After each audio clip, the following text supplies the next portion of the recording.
Tá chegando aí a época mais seca do ano, ou melhor, já chegou, né? E aqui no centro-oeste do Brasil, metade para baixo, a gente já sabe que é tudo muito bem definido. Período das secas e período das águas. E quando chega nesse período das secas, né, além dos desafios encontrados na própria atividade do campo, nós também temos aí o desafio para as pessoas que estão envolvidas nesse trabalho do campo, muitas vezes expostas ao ambiente, né, seco, também com altas temperaturas, queimadas que a gente sabe que acontece também de uma maneira natural no campo. Por isso, nesse episódio hoje, vamos falar sobre a umidade do ar, vamos falar sobre quais são os efeitos que é a respiração, como que o produtor, o profissional que está no campo desempenhando essas atividades pode se proteger e pode cuidar da saúde também. E lógico, né? A gente convidou quem sabe do assunto. Então, o nosso convidado ele é formado pela Faculdade de Medicina de Jundiaí desde 2005, fez residência médica em otorrinolaringologia e tem mestrado em otorrino pela Unifesp e atua, né, na área de nariz, funcional e estética. Estamos falando com o médico otorrinolaringologista, Dr. André Valadares Siqueira. Seja muito bem-vindo, doutor. Muito obrigado, eu que agradeço o convite. É um prazer estar presente aqui com vocês e poder contribuir um pouquinho para nessa época aí que a gente fala que é a época que a gente mais sofre, né, com os problemas respiratórios, seja de nariz, seios da face e até região da faringe e pulmão. Então, assim, é muito bom a gente poder sempre dar umas dicas para melhorar a qualidade de vida, a qualidade respiratória. Eu acho que é sempre muito interessante poder contribuir para isso. Perfeito. Nós que agradecemos aí a presença do senhor. Sabemos que a dificuldade aí de conciliar as agendas é um pouco complicada, né? O médico geralmente tem muita demanda, muito serviço, na verdade, serviço infinito, né? Nunca para, só aumenta. E então, muito bacana, né? Primeiro médico, né, Pedrão, na bancada aqui do podcast, que a gente pode falar sobre o assunto. Então, agora, em Goiás, né? Não só em Goiás, né? Mas como a gente bem colocou na introdução do nosso podcast, a região centro-oeste aqui do Brasil para baixo seca bastante, né? E a umidade do ar aqui chega próxima a umidades de deserto, né? Fica até semelhante, né, doutor? Sim, muitas vezes a gente chega numa umidade, às vezes abaixo até de 15%, 10%, né? Nível de umidade de ar, que é bem semelhante ao deserto, né? Então a gente percebe que, principalmente na minha área, que essa época a procura pelo profissional ela é muito maior, a demanda é muito grande, porque se aumenta muito a incidência e prevalência de rinites alérgicas, sinusites, faringites, todos esses problemas, seja de vias aéreas superiores ou de vias aéreas inferiores. É importante a gente lembrar que o nariz é a porta de entrada do pulmão, né? Então o nariz é lógico que ele tem que ser bonitinho por fora, mas ele tem que ser funcional por dentro. E qual que é a função principal e primordial do nariz? O nariz ele filtra o ar que a gente respira, ele aquece o ar que a gente respira e umidifica o ar também. Então, se a gente tiver, por exemplo, lá no Polo Norte, a uma temperatura de menos 30 graus Celsius, por que o nosso pulmão não congela?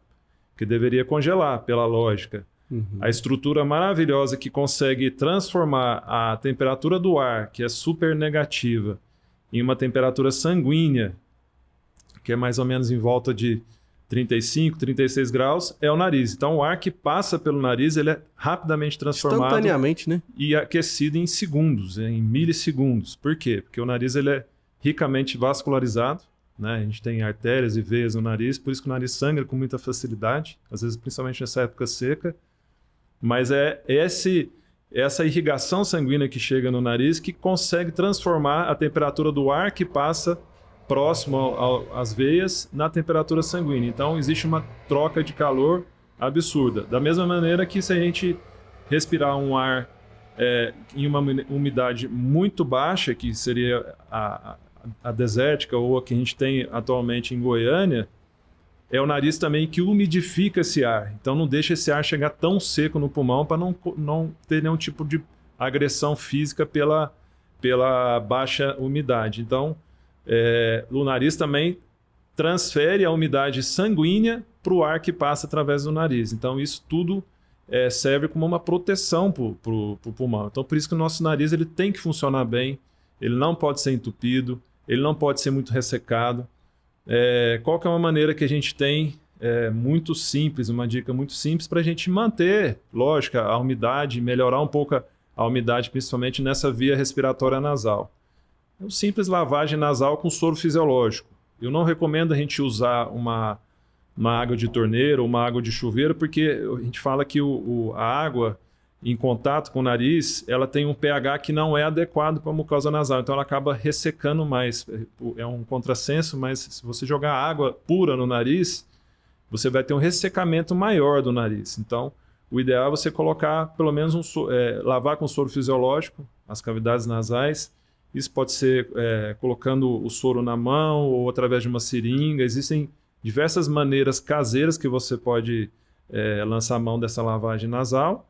E se não quiser soro fisiológico, a gente pode fazer uma medidinha também de água com água filtrada com sal de cozinha.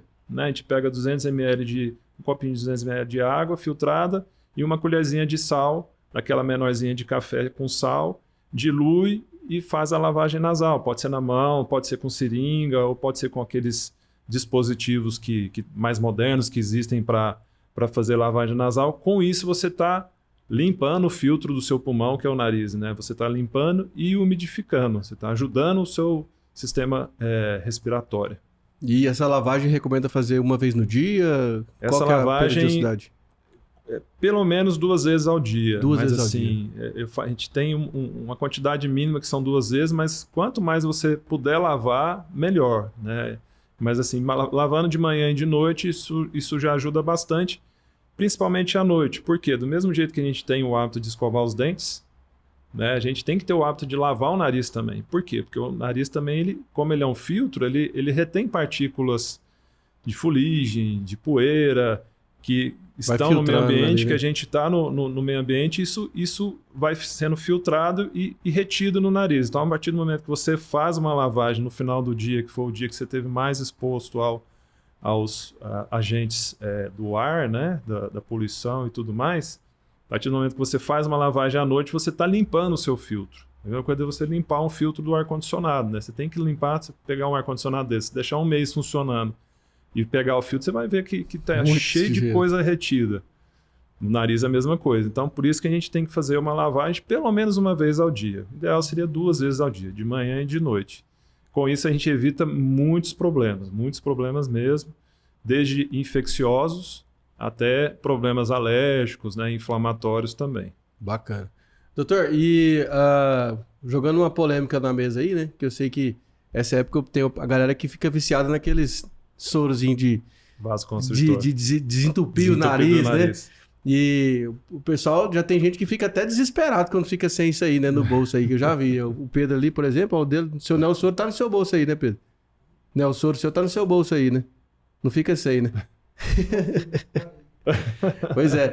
E aí, doutor, pode ou não pode? Faz bem ou faz mal? O que acontece? Isso é super comum, né? A utilização desses vasoconstritores nasais que seriam o Nelsoro, Naridrim, Aturgil, existem várias marcas, mas o mais comum e mais barato é o Nelsoro. Que assim, de soro ele não tem muita coisa. O nome é meio enganador, que a gente compra achando que é só soro fisiológico. Né? Não é. Ele tem a nafazolina, que ele é um derivado da adrenalina, é uma substância vasoconstritora. Então, quando a gente pinga no nariz, como eu falei que o nariz é super irrigado para fazer essa troca de calor, para transmitir a umidade do sangue para o ar, então, como ele é muito irrigado, quando você pinga um vasoconstritor no nariz, os vasos vão se fechar dentro do nariz. É lógico que essa substância vai cair na corrente sanguínea também. Então, uma via muito fácil de acesso à corrente sanguínea através do nariz. Por isso que tem se desenvolvidos muitos medicamentos de uso nasal, porque é a mesma coisa de você estar injetando na veia, né? É instantâneo, né? É instantâneo. Então, quando você pinga esse vasoconstritor, ele fecha os vasos. O problema é que ele não age só no nariz. Ele vai cair na corrente sanguínea e ele vai fechar os vasos do nosso organismo, e o problema seria mais cardiovascular, né? Então, existe o risco de arritmia, por ser derivado da adrenalina, de aumento da pressão arterial, de taquicardia, que seria aquela batedeira que você, porventura, pode sentir. E tem uma outra consequência também desses vasoconstritores tipo Nelsoro, que a gente é contra, que ele pode desencadear também uma piora da rinite, ou seja, ele resseca mais o nariz, como ele vai fechar esses vasos, ele diminui a lubrificação do nariz, ele resseca mais e a gente começa a ter uma rinite medicamentosa, ou seja, o nariz ele começa a reagir contra a substância que é esse vasoconstritor. Soro fisiológico não tem efeito nenhum relacionado a isso que eu comentei. Então, só o soro fisiológico ele não vai ter nenhum tipo de consequência como o neossoro. Então, a gente sempre recomenda não utilizar, ou para as pessoas que porventura estiverem utilizando, a gente tem tratamentos para melhorar e tirar o vício, né? Porque acaba que a pessoa fica viciada naquele vasoconstritor, naquele efeito de desobstrução nasal, que é horrível. A gente, mesmo quem respira bem pelo nariz, não tem obstrução nasal, às vezes que fica 1 dia ou 2 dias gripado, é terrível, porque você não dorme bem, você não conversa, você não desenvolve suas atividades físicas normalmente. Então, realmente é concebível que a pessoa tenha necessidade de desobstruir o nariz, mas tem como a gente tratar isso com medicamentos, com sprays tópicos nasais, com tratamentos mais simples para a gente conseguir ter uma melhora no padrão respiratório nasal. Bacana. E para aquele profissional, aquele produtor, aquela pessoa que está lá dentro do campo, né? Que dentro não, né? Que está de fora, né? Que está exposto aí ao sol. Tem algum cuidado específico que o senhor recomenda para esse pessoal se proteger, se prevenir? O que eu digo é o seguinte, assim, para o produtor rural, a poeira da fazenda, ela não é sujeira, né? A terra não é sujeira, não é igual a poeira da cidade. A poeira da cidade é muito pior do que... Né? Porque junta com poluição e tudo mais. O problema da fazenda seriam as queimadas, né? Que a fumaça é algo que irrita muito o nariz e o pulmão, logicamente, mas a gente acaba retendo muito no nariz. Então, assim, eu falo que a poeira não é o problema seria as queimadas e, assim, uma maneira de nós sugerirmos uma certa prevenção de problemas respiratórios também no campo seria a lavagem nasal mesmo, com soro fisiológico, né? A não utilização desses medicamentos que acabam causando dependência, acabam piorando a situação e tendo efeitos colaterais no organismo. Mas eu não vejo tanto problema no campo, né? Porque o campo a gente tem o verde, né? As plantas que vão acabar filtrando e nos dando mais oxigênio e dando uma melhor qualidade no ar. Então, eu não vejo isso com tanto problema na área da fazenda, né? Nas áreas rurais, não. Perfeito. E aí o senhor está formado, exercendo desde 2005, então, a profissão como médico? Já sabia que queria essa área de otorrino? Como que foi essa descoberta? Sim, eu sempre quis... Na verdade, sempre quis ser médico desde novo, porque meu avô materno é médico no interior de Minas, e eu passava as férias lá com ele vivia no hospital, eu vivia no hospital com ele. Foi o único neto que quis fazer medicina. E o meu pai, que não tem nada a ver com esse avô materno, meu pai também é médico e eu otorrino também. Então eu sempre conheci a medicina e a especialidade através do meu pai, sempre gostei muito, tenho muito amor por isso e sigo os passos do meu pai, né? Eu falo que, você falou do meu currículo aí, mas também eu fui professor da UFG. Que legal. Eu trabalhei lá aqui em Goiânia por 10 anos, assim que eu voltei de São Paulo. E Jundiaí, hoje né? Jundiaí. Mas você é daqui de Goiânia? Eu sou goiano.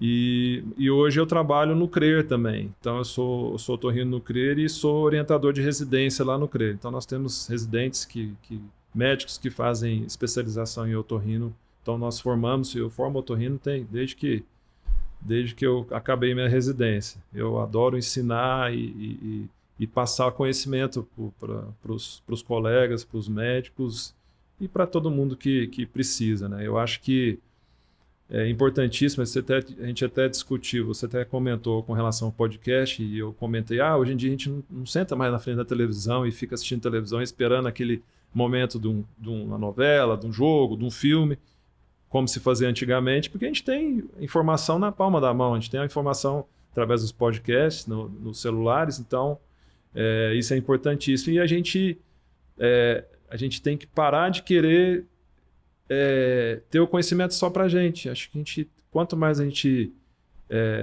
mostrar, falar e divulgar o conhecimento para todo mundo, melhor para a sociedade, né? Eu acho que isso é importantíssimo. A gente presta um serviço muito bonito lá no CRE, que é uma instituição totalmente pública, né?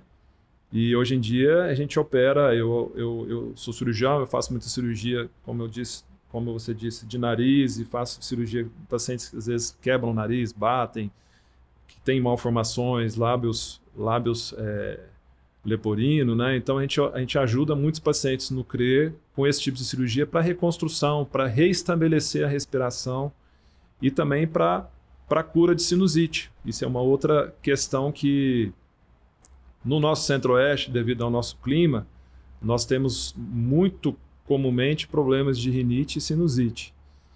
E muitas pessoas não sabem, mas existe tratamento cirúrgico para sinusite. Então, quem tem sinusite crônica e que fica se manifestando com muita frequência ou fica continuamente com sintomas de nariz entupido, secreção, dor de cabeça, tosse, que são sintomas de sinusite crônica, existe a cura através da cirurgia, que muitas pessoas não sabem, e realmente é um tratamento que melhora muito a qualidade de vida da pessoa, qualidade respiratória e qualidade de vida para exercer as atividades laborais, para exercer suas atividades físicas com a maior tranquilidade, né? Bacana. Doutor, e assim, até uma pergunta de leigo mesmo. Qual que é a diferença de sinusite e rinite?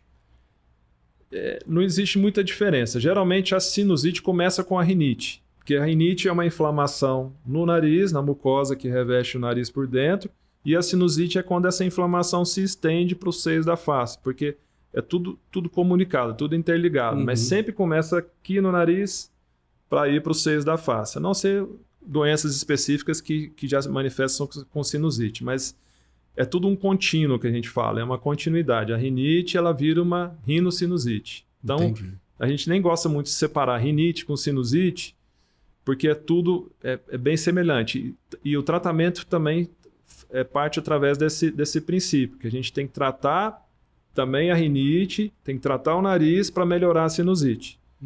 Você não fica um separado do outro, né? Então, isso é importantíssimo, esse conceito que a gente sempre tem que tratar a rinite para que a sinusite não evolua para um quadro mais crônico, né? Beleza. E quando a gente fala de secreção, nós estamos falando do catarro mesmo. Do catarro. E a secreção nada mais é do que uma resposta do nosso organismo? Sim. A gente, tanto o nariz quanto os seios da face, nós produzimos litros de secreção de catarro por dia. Isso aí a gente engole e nem percebe. Isso, inclusive, serve para lubrificar toda a nossa faringe, todo o nosso trato respiratório. É normal, a gente nem percebe isso. A questão é que quando você começa a perceber e quando o catarro começa a mudar de cor, é que tem alguma coisa errada.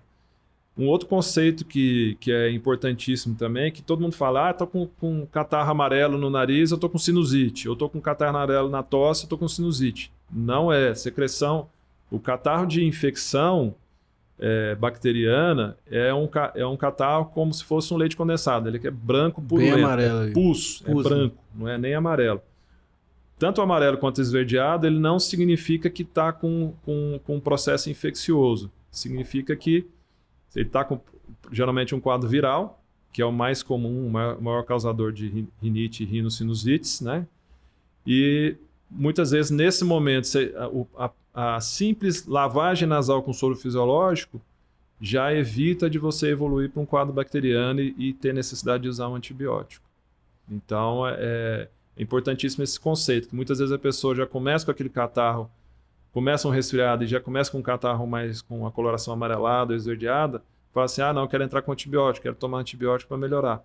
E não adianta nada, não vai mudar nada, porque isso aí é um processo provavelmente de causa viral, que é a grande maioria dos casos de causas de rinite e de rinossinusites. Bacana. E, doutor, aí caminhando aqui já para o nosso final da nossa entrevista, então, para aquele produtor que está no campo, então o ideal é que ele faça aí, para aquele trabalhador que está no campo, é que ele faça lavagem nasal pelo menos 2 vezes no dia. Sim. Né?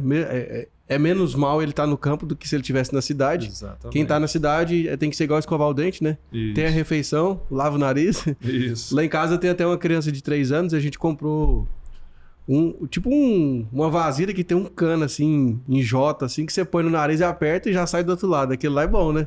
É bom, é bom. Só tem que tomar cuidado, às vezes, em criança muito pequena, para não ir para o ouvido. Porque como o nariz é muito próximo do ouvido na criança, a proximidade é muito grande. No adulto não tem problema, mas na criança a recomendação é que quando for fazer essas lavagens, não virar a cabeça. E muitas vezes na bula eles orientam a virar a cabeça para passar para o outro lado. Mas a lavagem nasal com soro fisiológico eficaz é aquela que entra no nariz e desce para a garganta. Não precisa Não é essa que passa para o outro lado. Mesmo? Nessa de ir para o outro lado, ela pode ir para o ouvido. Então principalmente na criança. Fiz tudo errado, então.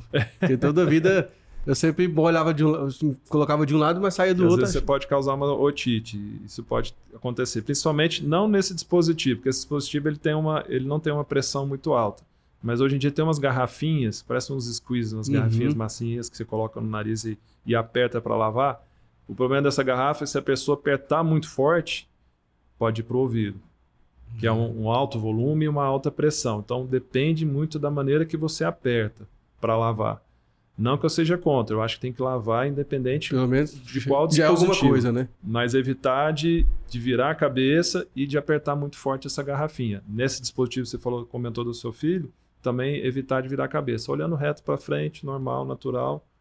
Entra no nariz, desce para a garganta, pode engolir, não tem problema, ou pode cuspir. Como eu disse, a gente produz litros de secreção por dia e a gente deglute, e normalmente isso aí faz parte do nosso sistema normal e fisiológico, né? Isso é importantíssimo. E assim, para o trabalhador do campo, para o produtor rural, para quem trabalha no campo, outra coisa, muitas vezes não se tem tanto acesso a médico, né? Principalmente quando você está em regiões mais distantes. Mas é importante, se tiver sintomas mais contínuos, né, de nariz entupido, de às vezes sangramento, secreção, tosse, dor de cabeça, tentar procurar um profissional, mesmo que seja um clínico geral, não necessariamente um otorrino, mas para que se faça uma avaliação para ver um tratamento mais adequado, né, para evitar que isso complique, né. É importante a gente sempre ressaltar também que a sinusite não é só uma simples sinusite, como todo mundo acha que é. A sinusite ela tem riscos de complicação. É só a gente pensar que na nossa face, nós temos vários seios da face, na testa, entre os olhos, embaixo dos olhos, e as regiões que circundam os seios da face, que são os olhos e o próprio cérebro, ele está em íntimo contato com os seios da face. Então, existem chances de complicações de sinusite, complicações para o olho e para o sistema nervoso central. Então, por isso que a gente tem que... O paciente começou a ter sintoma, ficou mais contínuo, é importante tratar, procurar um médico, procurar um profissional para se fazer o tratamento e evitar esses tipos de complicação. Perfeito. Doutor, quem quiser acompanhar o seu trabalho, seguir nas redes sociais, como é que faz para localizar o senhor? Eu tenho uma página no Instagram, que é Dr. André Siqueira _, que ela é aberta ao público. Eu tenho alguns vídeos, tem vários vídeos lá descritivos, que explicam várias coisas. Eu estou aberto a qualquer pergunta, qualquer dúvida, e qualquer coisa pode me mandar alguma pergunta no Instagram que eu vou responder com o maior prazer. Perfeito. Doutor, obrigado mais uma vez aí pelo seu tempo. Eu que agradeço a oportunidade aí de poder contribuir um pouquinho para a melhora da qualidade de vida como um todo. Perfeito. É isso aí. Obrigado você também que acompanhou esse nosso episódio. Se está com dúvida também, quer fazer o seu comentário, ó, aqui embaixo do vídeo você pode fazer a sua consideração, que nós vamos ler com o maior carinho do mundo.